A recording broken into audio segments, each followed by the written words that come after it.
আগামী কয়েক মাসের মধ্যেই আনুষ্ঠানিকভাবে অ্যান্ড্রয়েড 15 উন্মোচন করতে পারে গুগল। এরই মধ্যে অপারেটিং সিস্টেমটির বেটা ভার্সন চালু করা হয়েছে। অ্যান্ড্রয়েড 15 ভার্সনে নতুন যেসব ফিচার থাকবে সে সম্পর্কিত তথ্য প্রকাশ পেয়েছে। আজকের আইটেকে অ্যান্ড্রয়েড 15তে যুক্ত হওয়া নতুন ফিচার সম্পর্কে আপনাদের জানাবো। অ্যান্ড্রয়েড 15 অপারেটিং সিস্টেমে ব্যবহারকারীরা স্যাটেলাইট সংযোগ সুবিধা পাবেন। ফলে মোবাইল নেটওয়ার্ক ছাড়াই জরুরি মুহূর্তে বার্তা পাঠানো যাবে। মূলত ডিভাইসের ডিফল্ট মেসেজিং অ্যাপ দিয়ে SMS ও RCS স্যাটেলাইট সংযোগের মাধ্যম হিসেবে কাজ করবে। অ্যান্ড্রয়েড 15 গুগলের ফাইন্ড মাই ডিভাইস ফিচারটি আপডেট করা হবে। ফলে ফোনের ব্লুটুথের মাধ্যমে অন্য ব্যবহারকারীর হারিয়ে যাওয়া ডিভাইস খুঁজে বের করা যাবে। এছাড়া যদি ফোন বন্ধ থাকে তাহলে খুঁজে বের করতে পাওয়ার অফ ফাইন্ডিং মোড সুবিধা থাকতে পারে। এখন জন্ম সনদ দিয়ে খোলো বিকাশ স্টুডেন্ট অ্যাকাউন্ট। নিজের বিকাশ নিজে কর। অ্যান্ড্রয়েড অপারেটিং সিস্টেমের নতুন ভার্সনে থাকতে পারে নোটিফিকেশন কুলডাউন।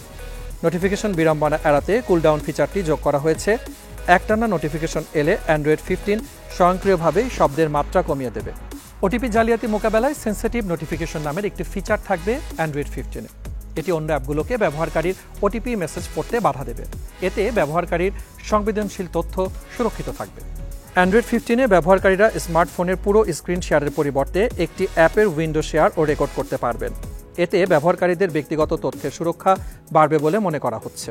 ব্যক্তিগত গোপনীয়তা ও ফাইল সুরক্ষিত রাখতে অ্যান্ড্রয়েড 15-এ আলাদা জায়গা থাকবে। ব্যবহারকারীরা চাইলে এসব ফাইল বা অ্যাপ আলাদা জায়গায় রাখার জন্য পাসওয়ার্ড বা পিন ব্যবহার করতে পারবেন। আইফোনের মতো অ্যান্ড্রয়েড ব্যবহারকারীরাও তাদের ডিভাইসের ব্যাটারি হেলথ চেক করতে পারবেন। এর মাধ্যমে ব্যাটারি হেলথ কত শতাংশ এবং কখন ব্যাটারি পরিবর্তন করতে হবে তা জানতে পারবেন ব্যবহারকারীরা। এই ছিল আইটেকের আজকের পর্বে। সাথে ছিলাম মুজাহিদুল ইসলাম। কেমন লেগেছে কমেন্ট করে জানাবেন, সেই সাথে শেয়ার করতে ভুলবেন না। আর চোখ রাখুন ইন্ডিপেন্ডেন্ট ডিজিটালে।